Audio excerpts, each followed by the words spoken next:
যেহেতু ডিমের কথা লেখা নাই আছে পোলট্রি লেখছে আর কি পোলট্রি মানে কি ডিম ডিম মনে করে পোলট্রি মনে করে পোলট্রি তাহলে পোলট্রিকে ডিম মনে করলেই হয়ে গেল এই হিসাবে লেখছে মনে হয় পোলট্রি মানে কি হ্যান্ডেল মাছ আমি বুঝতাম না আমি এটার ব্যাপারে দায়িত্ব জানি না আবার লেখছে এটা পোলট্রি মানে হাঁস মুরগি পোলট্রি ফার্ম মানে হাঁস মুরগির খামার এখানে পোলট্রি ফিড মানে পোলট্রি হাঁস মুরগির খাবার এবং মেডিসিন কর্নার মানে ওষুধের দোকান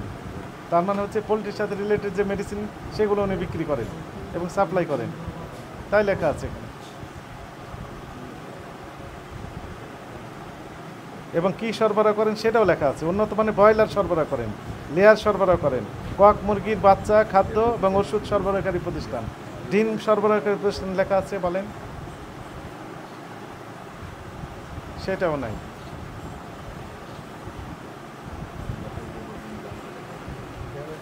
ঠিকানা সরিষাবাড়ি হ্যাঁ রায়দেব পাড়া সরিষাবাড়ি জামালপুর এই বিষয়টা আমরা আমাদের সহকর্মী আছেন আমাদের ঊর্ধ্বতন কর্তৃপক্ষ আছেন আমরা এই বিষয়টা রিপোর্ট দিব ঠিক আছে তাহলে আপনার দুইটা অপরাধ আপনি একসাথে করেছেন একটি হচ্ছে আগের রেটে ক্রয় করেছেন বর্তমান রেটে বর্ধিত মূল্যে সেই আগের ডিমটাই বিক্রি করতেছেন এটা একটি অপরাধ আর একটি অপরাধ হচ্ছে আপনি ক্যাশ মেমো দিচ্ছেন না ক্যাশ মেমো ভ্যানের সাথেই দিতে পারবেন ভ্যান চালকের সাথে দেওয়া সম্ভব না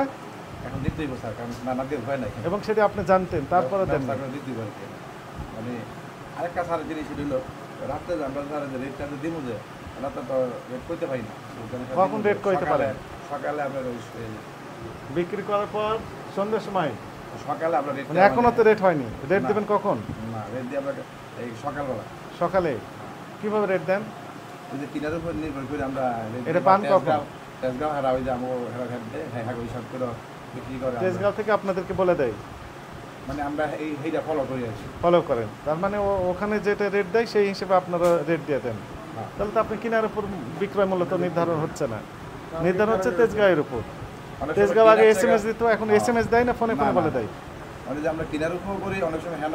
এই বেশি থাকলে আমরা তো কিনার উপরে ছেড়ে দিই দিই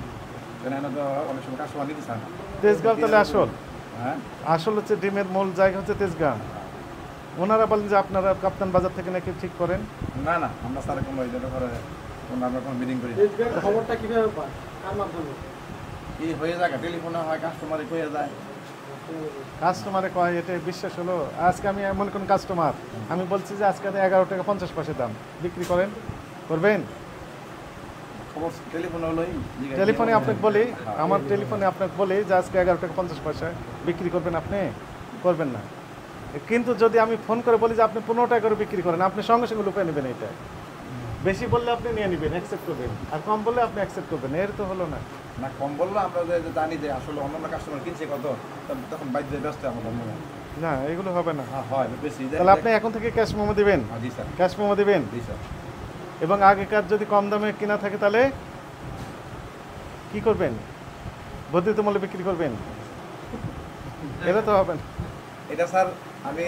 যদি বলি ঠিক আছে আপনার কথা কিন্তু আমরা অনেক সময় দেখাইলাম স্যার যে আজকা কিনছি আগামীকালকে কমে গেছে গা ওটা কম দামে ব্যস্ত হয় আবার এক সময় আজকা কিনছি কম দামে আগামীকাল বাইরে গেছে গা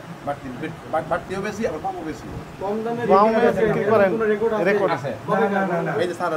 স্যার স্যার দেখছেন কোনো তথ্যই নেই তো আপনার আচ্ছা আমরা যেটা শুনি ডিম প্রতি আপনার আপনি যেহেতু হোলসেল করেন কত পয়সা লাভ করলে আপনার চলবে বলেন তো দেখি একটা ডিমে আমরা একটা দিলে তো মিনিমাম 20 পয়সা না হলে স্টাফ দোকান ভাড়া 20 পয়সা 20 পয়সাও বেশি হয়ে যায় হ্যাঁ আবার 30 পয়সা বলছেন কেন 20 পয়সা 20 পয়সা না 10 পয়সা লাভ করলে যথেষ্ট এক রাত্রে আপনি রাত্রে ব্যবসা করেন না দিনে ব্যবসা করেন সকালে সকালে ব্যবসা করেন সকালে ব্যবসা করেন প্রতিদিন আপনি কত টাকা লাভ চান বলেন তো দেখি প্রতিদিন আপনি কত টাকা লাভ চান একদিনে এটা তো আর কম না কত লাভ